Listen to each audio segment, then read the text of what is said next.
A very warm welcome back to your latest industry developments, from British Airways announcing a colossal expansion of its own network over to Scandinavian Airlines doing something very similar. And why not begin with Starlux, who only in recent months detailed their own ambitions to publicly join the oneworld alliance, this touted as part of future growth plans internally.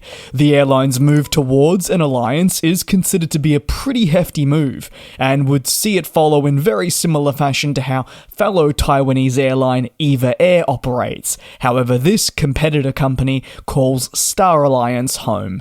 Since conception, Starlux has aimed to operate a very modest fleet of highly fuel-efficient Airbus family aircraft.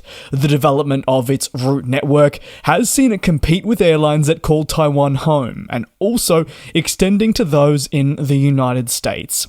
Generally, Starlux's vision to join oneworld comes as it also tracks the progress of US-based carriers, a country it has expanded into heavily since it launched only just a few years ago now. United Airlines, for instance, calls Skyteam home, whereas Delta is a Star Alliance member. However, American Airlines, the US carrier, is part of oneworld.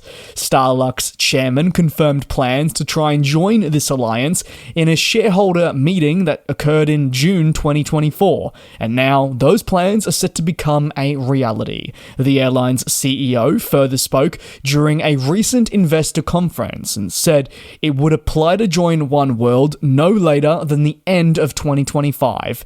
If approved, Starlux would join the likes of Qantas, British Airways, Cathay Pacific, and many other airlines that call this well-renowned alliance home. Starlux firmly believes joining a company such as this would greatly benefit its own network and enhance efficiency when it comes to opportunities to grow, while also collaborating with other major international airlines.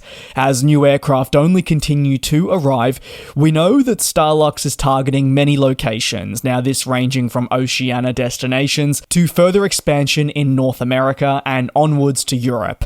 As a result, possible network connectivity in the oneworld alliance really does present some excellent opportunities that maybe wouldn't have been possible otherwise, or certainly wouldn't have had as straightforward path. For example, if Starlux were to join oneworld and began, say, flying non-stop to Australia, it could foster a relationship with flag carrier Qantas, also a fellow oneworld member. The positive ramifications from this would be passengers' ability to jump on board a Qantas regional or mainline domestic service across the country from that major city that Starlux is serving with their own aircraft. Positive ramifications such as these are why really joining an alliance is seen as such a fantastic opportunity moving forward to solidify Starlux's place within the industry, remembering it still is a relatively new company. Over to SAS, and having just themselves switched to the Skyteam Alliance, they're now powering ahead with significant expansion attempts as they exit restructuring. The Scandinavian carrier has unveiled a staggering 15 new routes from Copenhagen in preparation for the summer 2025 schedule, focusing on offering the best possible service. And yes, that's right, summer 2025. No, we haven't even truly hit the winter schedule yet for most airlines in the Northern Hemisphere, but we're already looking towards next year's schedule and getting these routes in place for bookings and more. Some of the many new locations include Madrid, Krakow, Budapest, Valencia, Malta, Milan, Seville, and a lot others. Meanwhile, there are also frequency service increases planned across 15 existing routes. However, one of the greatest developments is the commencement of new long-haul flights to Seattle from Copenhagen as part of an enhanced flying portfolio, and just generally, well, I've got to say, the rebuilding of a network. All in all, the airline wants to make Copenhagen an excellent hub for short-haul and long-haul flying, with connectivity across the board being enhanced, and with moves such as these, it really is putting it in the right place to achieve this. By joining Skyteam, well, the alliance will help leverage SAS's ambition to enhance that very connectivity I speak of, and it is backed, remember, by additional support and investment from Air France KLM. who, depending on how the next few years turn out, could very well increase their investment.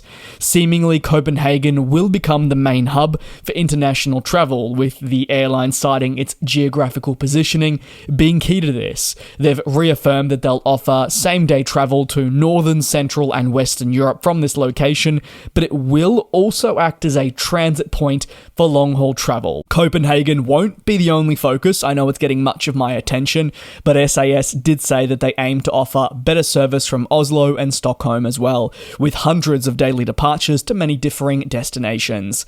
In time for the 2025 schedule as well, SAS has said it will serve New York JFK on a seasonal basis from Oslo. This route will be operational to meet the demand between the two locations and ultimately enhance connectivity across the Atlantic. I do stick with expansion, this time moving a little bit further southwest, if you will. British Airways is gearing up for 2025 by unveiling its very own record-breaking summer schedule to commence towards North America. The expansion will see more flights than ever before to and from its home to popular cities across the region. Furthermore, they will offer more departures than any other European carrier as they attempt to cement themselves further as a leader in this market. Some of the noteworthy points will be 400 weekly direct flights to Canada, Mexico, and the United States. Focusing in on the United States, it'll serve 26 cities.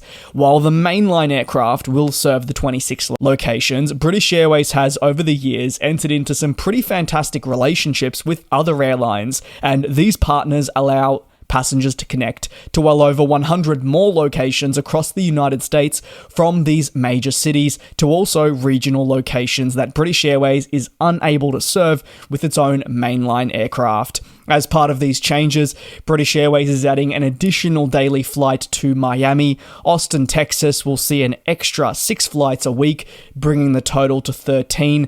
Las Vegas will receive 3 additional flights every week, in addition to the currently daily services.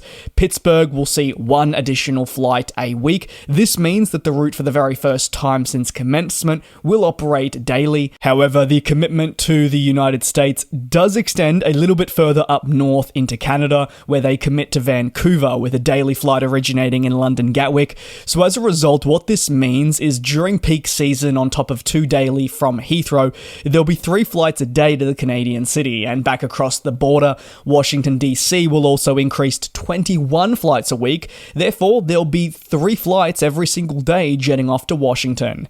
The record-breaking focus on expansion into North America does still continue into other markets.